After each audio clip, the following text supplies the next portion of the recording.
Hey guys, again welcome back to my channel. Dhurandhar എന്ന് പറഞ്ഞ cinema കണ്ടിരിക്കുകയാണ്. Ranveer Singh ആണ് മെയിൻ നായകൻ സിനിമയിലെ. പിന്നെയും കുറേ പേരുണ്ട്. അതിൽ ഈ നടിയായിട്ട് അഭിനയിച്ചിരിക്കുന്നത് നമ്മുടെ സാറ അർജുനാണ് കേട്ടോ. നമ്മുടെ ആൻമരിയ കൽപ്പിലാണെന്നുള്ള ചെറിയ കുട്ടി ഇപ്പോൾ വലിയ കുട്ടിയായി.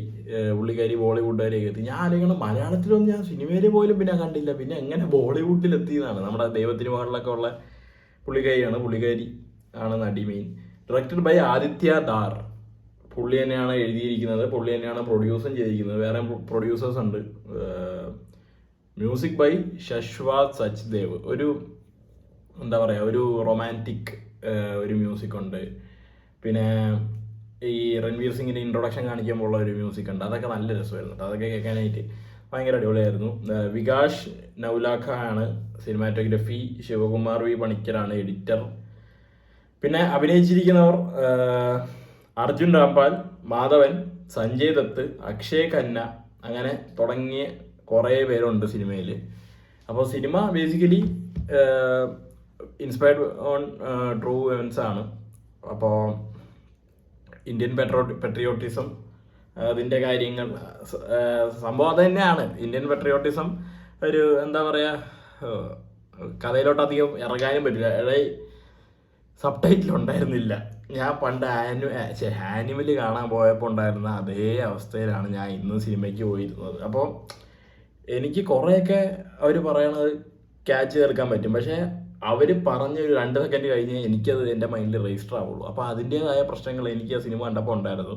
ഇതൊരു പൂർണ്ണ റിവ്യൂ ആയിട്ടൊന്നും ആരും കണക്കാക്കണ്ട. എനിക്ക് കണ്ടിട്ട് തോന്നിയൊരു ഒപ്പീനിയൻ മാത്രമാണ്. സംഭവം ബേസ് പ്ലോട്ട് എന്താണെന്ന് വെച്ച് കഴിഞ്ഞാൽ ഇന്ത്യൻ പെട്രിയോട്ടിസം, അതിൻ്റെ എന്താ പറയുക, പണ്ടൊക്കെ നടന്ന കുറേ കാര്യങ്ങളുടെയൊക്കെ ഇൻസ്പയർഡ് ബൈ ട്രൂ ഇവൻസ് എടുത്ത് അവർ കാണിച്ചിരിക്കുകയാണ് നടന്ന സംഭവം. ഇനി സെക്കൻഡ് പാർട്ടും കൂടി ഉണ്ട്, അത് മാർച്ചിൽ ഇറങ്ങുമെന്നാണ് അവർ പറയുന്നത്. അപ്പോൾ രൺവീർ സിംഗ് അടിപൊളി. പുള്ളി ഉള്ളതുകൊണ്ട് പടം എങ്ങനെ കണ്ടോണ്ടിരിക്കുകയെന്ന് പറയാം. പുള്ളി ത്രൂ ഔട്ട് പടത്തിലുണ്ട്, നല്ല അടിപൊളിയായിട്ട് ചെയ്തിട്ടുണ്ട്. അക്ഷയ് ഖന്ന കിടിലൻ പെർഫോമൻസ് ആയിരുന്നു. സാറ അർജുൻ അടിപൊളിയായിട്ട് തന്നെ ഉണ്ടായിരുന്നു.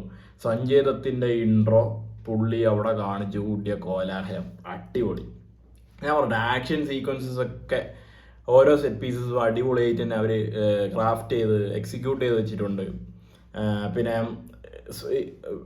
യൂഷ്വൽ സ്ഫോടനം, വെടിവെപ്പ് കാര്യങ്ങളൊക്കെ ഉണ്ട്. അവിടെയൊക്കെ വരുമ്പോഴത്തേക്കും തുടക്കമൊക്കെ അവർ ഭയങ്കര റിയലിസ്റ്റിക് ടച്ചൊക്കെ പിടിച്ച് ഇങ്ങനെ പോയി. തുടക്കത്തെ ഒരു ഫൈറ്റ് സീക്വൻസ് ഒക്കെ ആണെങ്കിൽ നല്ലൊരു റിയലിസ്റ്റിക് അപ്രോച്ചൊക്കെ പിടിച്ച് എങ്ങനെയാണ് പാകിസ്ഥാനി അവരുടെയൊക്കെ ഒരു നേച്ചർ എന്താണ് സംഭവം, അതൊക്കെ അവർ ആ തുടക്കത്തിൽ നല്ല രീതിയിൽ കാണിച്ചുകൊണ്ട് പോയിട്ട് പിന്നെ അങ്ങോട്ട് പോകുമ്പോഴത്തേക്കും പടം സുമാറാക്കി കളഞ്ഞു. അതായത് എന്താ പറയുക, ലോജിക്കൊന്നും ഇല്ലാതെ ചുമ്മാ മറ്റേ വെടി വെച്ചിട്ട് തലേ വെടി കൊണ്ടവൻ പിന്നെയും ബോംബ് എറിയുന്നു, തൊണ്ടേ വെടി കൊണ്ടവൻ മറ്റേ കത്തി ചാവാതെ ഇങ്ങനെ വിളിച്ചുകൊണ്ട് കുറേ നേരം ഇരിക്കുന്നു.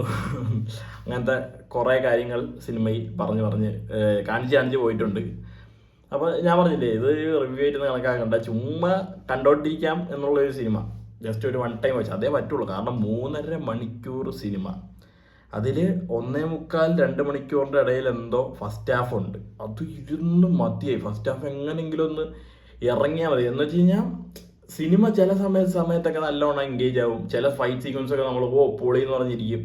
ചില എന്താ പറയുക, കുറേ സംഭവങ്ങളൊക്കെ നമുക്ക് ഇങ്ങനെ ഇട്ട് തരും. നമുക്ക് ഇങ്ങനെ ലയിച്ചിരിക്കാനുള്ള സംഭവങ്ങളൊക്കെ അവർ ഇട്ട് തരുന്നുണ്ട്.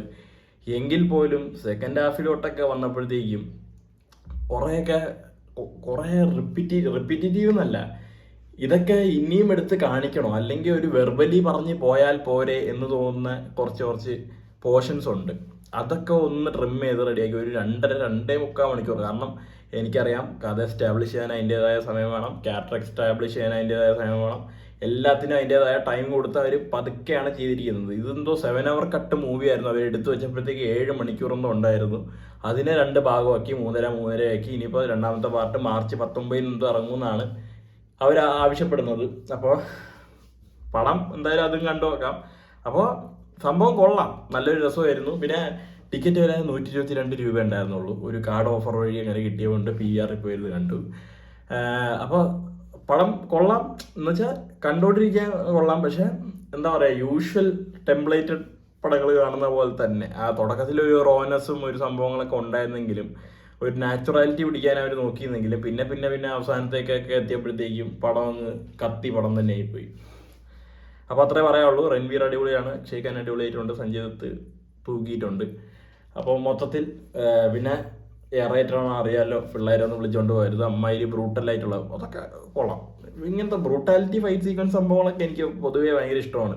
അപ്പോൾ ആ വക കാര്യങ്ങളിലോട്ടൊക്കെ നോക്കുമ്പോഴത്തേക്കും പടം നല്ല രീതിയിൽ തന്നെ ഉണ്ട്. പക്ഷേ ത്രൂ ഔട്ട് ഒരു എൻഗേജിങ് ഫാക്ടർ ഉണ്ടോ എന്ന് ചോദിക്കുകയാണെങ്കിൽ ഇല്ല എന്ന് എനിക്ക് പറയാനുള്ളൂ. ഒരു വൺ ടൈം വാച്ച്, ഒരു ആവറേജ് പടം. That's all with Dhurandhar baby.